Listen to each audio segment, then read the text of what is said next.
Hi friends, welcome back to my channel Manvitha ಅಡುಗೆ ಮನೆಗೆ ಎಲ್ರಿಗೂ ಸ್ವಾಗತ.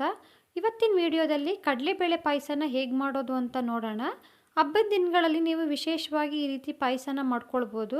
ಹಾಗೆ ದೇವರ ನೈವೇದ್ಯಕ್ಕೂ ಮಾಡಿ ಇಡ್ಬೋದು. ತುಂಬಾ ರುಚಿಯಾಗಿರುತ್ತೆ. ಹೊಸದಾಗಿ ನನ್ನ ಚಾನಲ್ನ ನೋಡ್ತಾ ಇದ್ದರೆ ನನ್ನ ವಿಡಿಯೋ ಇಷ್ಟ ಆದರೆ ಒಂದು ಲೈಕ್ನ ಮಾಡಿ, ಹಾಗೆ ಸಬ್ಸ್ಕ್ರೈಬ್ ಮಾಡ್ಕೊಳ್ಳಿ. ಬನ್ನಿ ಇವಾಗ ಕಡಲೆಬೇಳೆ ಪಾಯಸನ ಹೇಗೆ ಮಾಡೋದು ಅಂತ ನೋಡೋಣ. ಮೊದಲು ನಾನಿಲ್ಲಿ 1 ಕಪ್ಪು ಕಡಲೆಬೇಳೆನ ಒಂದು ಪಾತ್ರೆಗೆ ಹಾಕ್ಕೊಳ್ತಾ ಇದ್ದೀನಿ. ಹಾಗೆ 2 ಸ್ಪೂನು ಅಕ್ಕಿನ ಹಾಕ್ಕೊಳ್ತಾ ಇದ್ದೀನಿ. ನಾವು ಮಾಮೂಲಿ ಊಟಕ್ಕೆ ಬಳಸ್ತೀವಲ್ಲ, ಅದೇ ಅಕ್ಕಿಲಿ 2 ಸ್ಪೂನಷ್ಟು ಅಕ್ಕಿನ ಹಾಕ್ಕೊಂಡಿದ್ದೀನಿ.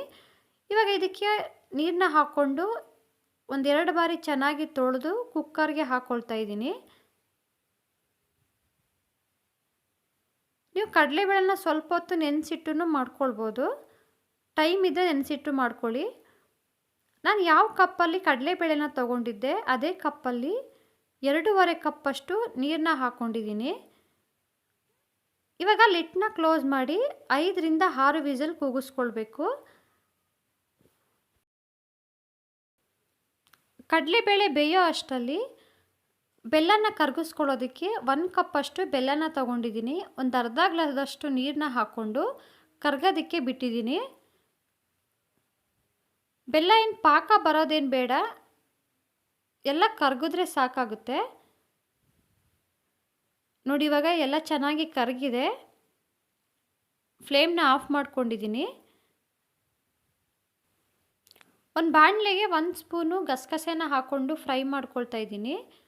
ಗಸಗಸೆ ಹಾಕ್ಕೊಳ್ಳೋದ್ರಿಂದ ಒಳ್ಳೆ ಫ್ಲೇವರ್ ಕೊಡುತ್ತೆ ಪಾಯಸಕ್ಕೆ. ನೋಡಿ 1 ನಿಮಿಷ ನಾವು ಫ್ರೈ ಮಾಡಿಕೊಂಡ್ರೆ ಸಾಕು, ಹೆಚ್ಚು ಟೈಮ್ ತಗೊಳ್ಳೋದಿಲ್ಲ. ನೋಡಿ ಇವಾಗ ಫ್ರೈ ಆಗಿದೆ. ಫ್ಲೇಮ್ನ ಆಫ್ ಮಾಡ್ಕೊಂಡಿದ್ದೀನಿ. ಇವಾಗ ರುಬ್ಕೊಳ್ಳೋದಕ್ಕೆ ಒಂದು ಮಿಕ್ಸಿ ಜಾರ್ಗೆ 1 ಕಪ್ಪಷ್ಟು ಫ್ರೆಶ್ ಕಾಯಿ ತುರಿನ ಹಾಕ್ಕೊಂಡಿದ್ದೀನಿ. ಆದಷ್ಟು ಫ್ರೆಶ್ ಆಗಿರುವಂತಹ ಕಾಯಿ ತುರಿನೇ ಹಾಕ್ಕೊಳ್ಳಿ. ಹಾಗೆ 2 ಏಲಕ್ಕಿನ ಹಾಕ್ಕೊಂಡಿದ್ದೀನಿ. ಮೊದಲೇ ಹುರಿದಿಟ್ಕೊಂಡಿರುವಂತಹ ಗಸಗಸೆನ ಹಾಕ್ಕೊಂಡು ಸ್ವಲ್ಪ ನೀರು ಹಾಕ್ಕೊಂಡು ನೈಸಾಗಿ ರುಬ್ಕೊಂಡಿದ್ದೀನಿ. ಆದಷ್ಟು ನೈಸಾಗಿ ರುಬ್ಕೊಳ್ಳಿ. ನಾವು ಎಷ್ಟು ನೈಸಾಗಿ ರುಬ್ಕೊಳ್ತೀವೋ ಅಷ್ಟು ಟೇಸ್ಟಿಯಾಗಿರುತ್ತೆ. ನೋಡಿ ಇವಾಗ ಕಡಲೆಬೇಳೆನೂ ಬೆಂದಿದೆ, ನೋಡ್ತಾ ಇರ್ಬೋದು ನೀವು. ನೋಡಿದ್ರೆ ಸ್ವಲ್ಪ ಗಟ್ಟಿಯಾಗಿದೆ ಅಂತ ಅನ್ನಿಸ್ಬೋದು. ನೋಡಿ ಈ ರೀತಿ ಪ್ರೆಸ್ ಮಾಡಿ ನೋಡಿ, ಈ ಹದದಲ್ಲಿ ಬೆಂದಿರಬೇಕು. ತುಂಬ ನುಣ್ಣಗೆ ಬೆಂದಿದ್ರೆ ಚೆನ್ನಾಗಿರೋದಿಲ್ಲ. ಸ್ವಲ್ಪ ಬೇಳೆ ಬೇಳೆ ರೀತಿ ಇರಬೇಕು. ಕರೆಕ್ಟಾಗಿ ಬೆಂದಿದೆ ಕಡಲೆಬೇಳೆ. ಇವಾಗ ಕರಗಿಸಿಟ್ಕೊಂಡಿರುವಂತಹ ಬೆಲ್ಲದ ನೀರನ್ನ ಶೋಧಿಸಿ ಹಾಕ್ಕೊಳ್ತಾ ಇದ್ದೀನಿ. ಹಾಗೆ ರುಬ್ಬಿಟ್ಕೊಂಡಿರುವಂತಹ ಗಸಗಸೆ ಕಾಯಿ ಪೇಸ್ಟ್ನ ಇವಾಗ ಹಾಕ್ಕೊಂಡಿದ್ದೀನಿ. ಅದೇ ಜಾರ್ಗೆ ಒಂದು ಅರ್ಧ ಗ್ಲಾಸಷ್ಟು ನೀರು ಹಾಕ್ಕೊಂಡಿದ್ದೀನಿ. ನಿಮಗೆ ನೀರು ಅವಶ್ಯಕತೆ ಇದ್ದರೆ ಹಾಕ್ಕೊಳ್ಳಿ, ಇಲ್ಲ ಅಂದ್ರೇನು ಬೇಡ. ನೋಡಿ ಇವಾಗ ಒಂದು ಸಲ ಮಿಕ್ಸ್ ಮಾಡಿಕೊಂಡು ಒಂದು 5 ನಿಮಿಷ ಕುದಿಸ್ಕೊಂಡ್ರೆ ಸಾಕು, ಪಾಯಸ ರೆಡಿ ಆಗುತ್ತೆ. ನೀವು ಹಬ್ಬದ ದಿನಗಳಲ್ಲಿ ಈ ರೀತಿ ವಿಶೇಷವಾಗಿ ಪಾಯಸನ ಮಾಡ್ಕೊಳ್ಬೋದು. ಹಾಗೆ ದೇವರ ನೈವೇದ್ಯಕ್ಕೂ ಮಾಡಿ ಇಡ್ಬೋದು. ಯಾರಾದರೂ ನೆಂಟರು ಬಂದಾಗ ಸಡನ್ನಾಗಿ ಏನು ಮಾಡೋದು ಸ್ವೀಟ್ನ ಅನ್ನೋ ಟೈಮಲ್ಲಿ ಈ ರೀತಿ ಮಾಡ್ಕೊಳ್ಬೋದು. ತುಂಬ ಬೇಗನೆ ಆಗುತ್ತೆ. ನೋಡ್ಬೋದು ಇವಾಗ ಪಾಯಸ ಎಲ್ಲ ಚೆನ್ನಾಗಿ ಕುದಿ ಬಂದಿದೆ. ಈ ಟೈಮಲ್ಲಿ ಒಂದು ಒಗ್ಗರಣೆನ ಹಾಕ್ಕೊಳ್ಳೋಣ ತುಪ್ಪದಿಂದ.